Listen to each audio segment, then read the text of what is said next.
everyone, and welcome back to my channel, Leilani of Barbados. I've been reading in the comments that some of you think I remind you of Lady Colin Campbell. I'm not sure why. Come on, Mickey. Jump up, Mickey. Jump up. Jump up, Mickey. Mickey? Jump up, Mickey. But anyway, I take it as a huge compliment. I think she's a legend, and I'm going to link her channel in the description. But anyway, this video is really dealing with the finances. I don't really like to count people's money because that's just so vulgar. But let's talk about how much money Meghan and Harry are fixing to make off of the interview Oprah with Meghan and Harry, which was really more of a monologue. But we have established that there was a reason for it and it was a career move. And so I'm just going to go through all of the finances and show you all of the receipts. So reporting from Castle Leilani, let's jump right into the video. So just as I decided to pay homage to Lady Colin Campbell, she just broke some news today. She decided to name the person who had concerns about Meghan, but they weren't about her skin color or anything to do with race. Princess Anne, she named, who is one of the hardest working royals in terms of public service and charity, always had a problem with Meghan apparently, according to Lady Colin Campbell. She says that Princess Anne did not see that she had good work ethic. She did not see that she was somebody who would want to give their life to public service, and in their family business, this is important. And she didn't want to do anything for free, so she always had a problem with that. Nothing to do with skin color, just to do with work ethic. And that indeed became true. That was truth. But she seemed to have seen that from a far distance. And she objected strongly on several grounds, all of which were based upon conduct and character. And this is really important. How it jumped to race thing is really up to Harry and Meghan. And so they used this comment of basically, I don't like her, which we all have aunties like that. Come on. I don't know, maybe because I'm from the Caribbean. We all have great aunts or aunties that will say, she looked lazy. She looked like she wouldn't work hard. I hope it's not a lazy girl you're marrying.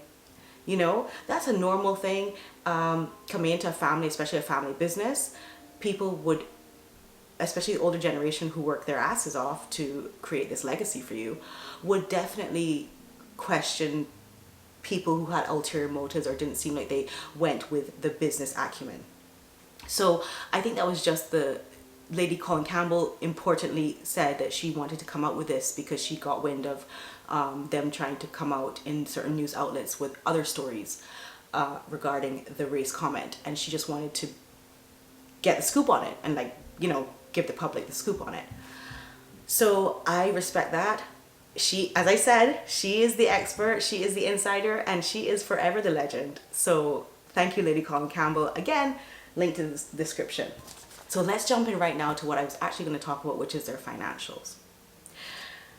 I have different resources. I'll mention them as I go along, but a lot of financial outlets, a lot of Daily Mail, a lot of Yahoo Finance, where else?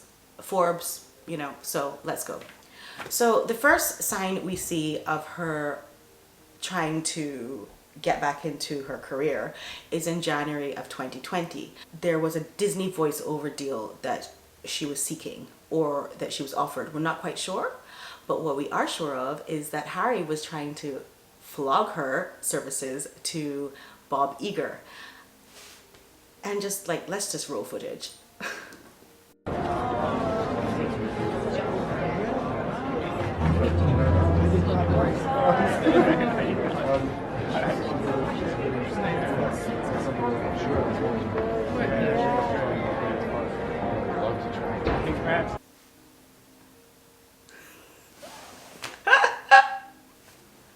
Sorry, I don't know Bob Iger, but I could see in his eyes, don't call us, we'll call you. Do you see that? I see that. So let's jump forward to September 2020, and this is Netflix. This was a developmental deal, which I just refer to my notes. Oh, right, where Netflix gives the royal couple 100 million US dollars to develop documentaries, films, and children's shows.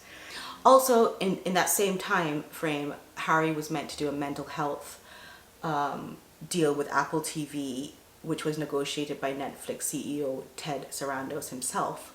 Did you do the direct negotiations with that, or at least talk to them during this? Nope, I didn't talk to him at all. It's all my co-CEO, Ted Sarandos. He's worked with them a lot over several years. And we're excited for what that means for Netflix. There's not been any content created as yet with this, which is probably for the best, like when you think about this horrendous interview monologue that they did and how that might change the landscape of these deals for the future.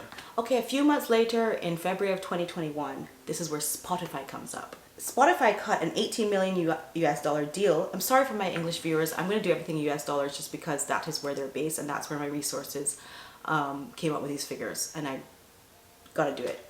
So with Harry and Meghan, this is 18 million US dollars.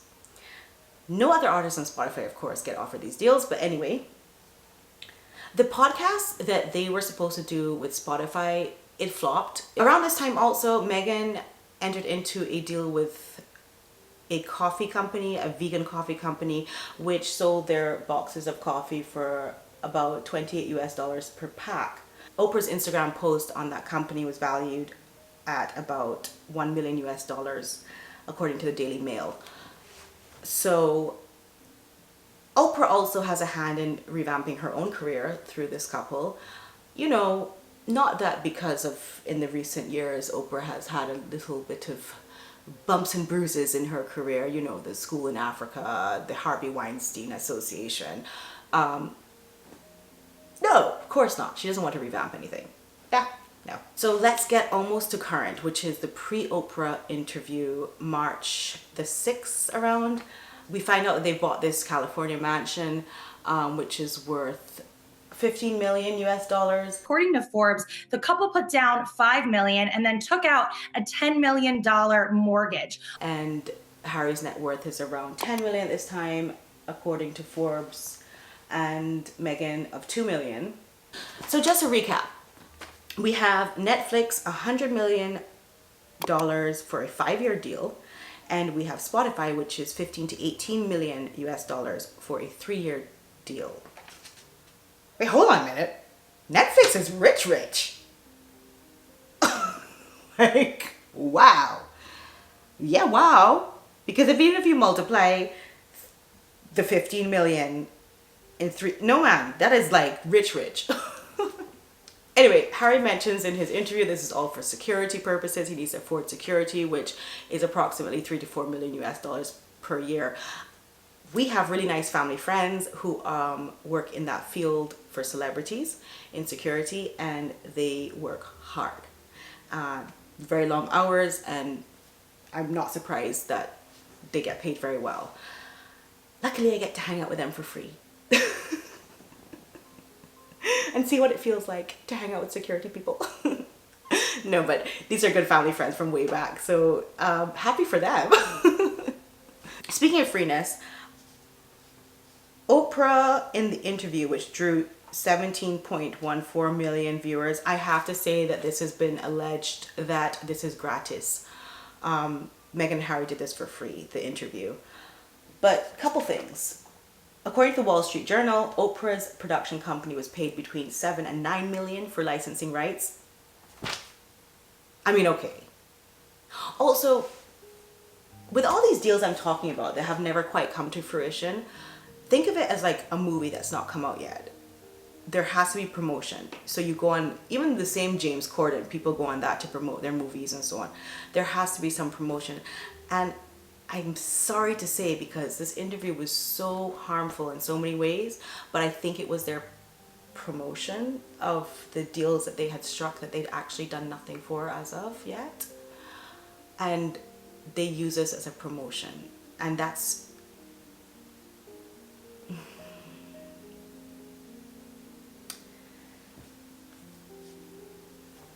Anyway, let's move on. After the interview, we learned that Harry's got a job. Go Harry with your day job. Now this is interesting to me. So it says that Harry's role at BetterUp is Chief Impact Officer. So this Chief Impact Officer title is about a 7-figure salary. That's all we know about that. BetterUp is a Silicon Valley startup company founded in 2013. Never heard of it.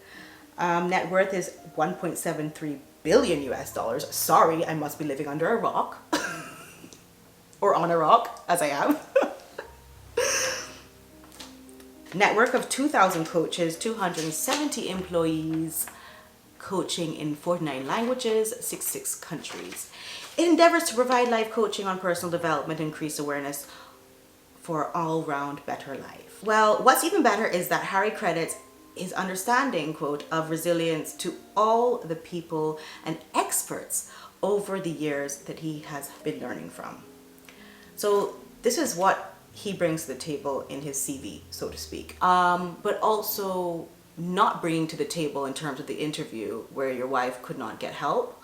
Also, what? So the founder and CEO of BetterUp, Alexei Rubashov, when asked if Harry's position was created just for him, he said something to the effect that the title came organically when he met Harry.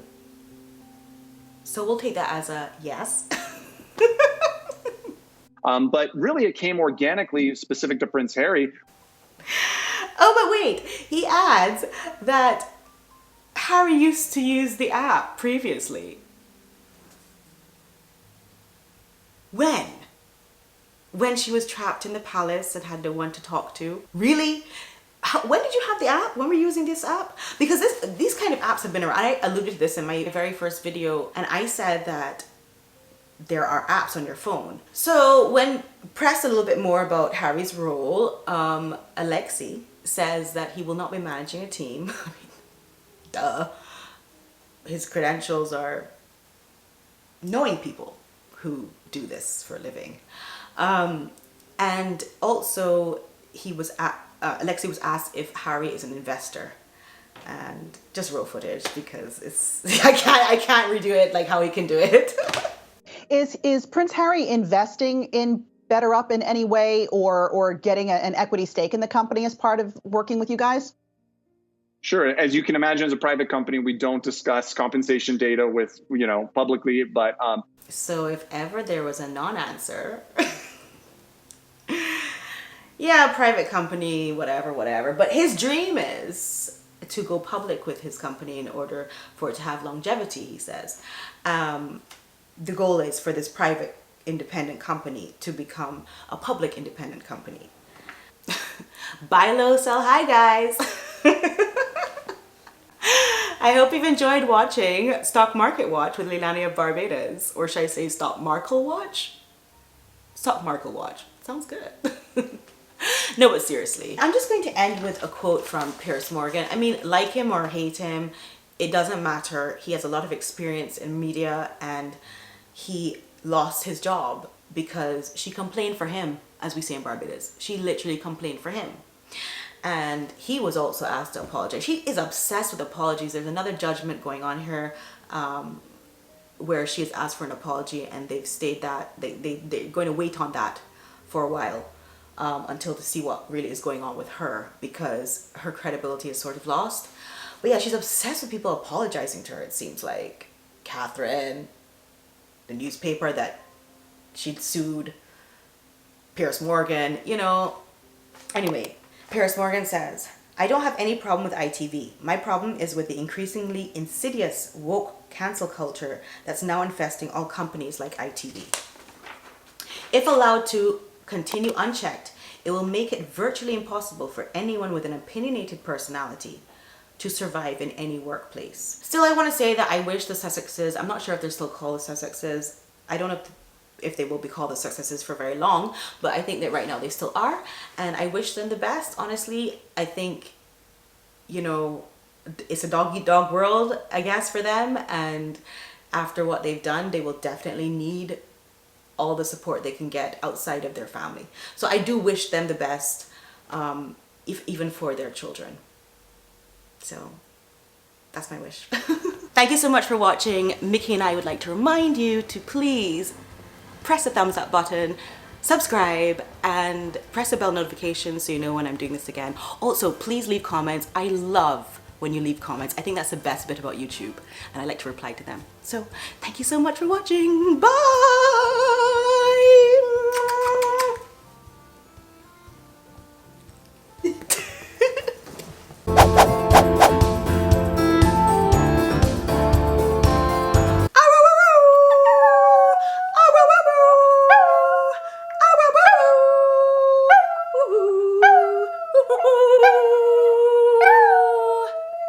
Thank you for watching.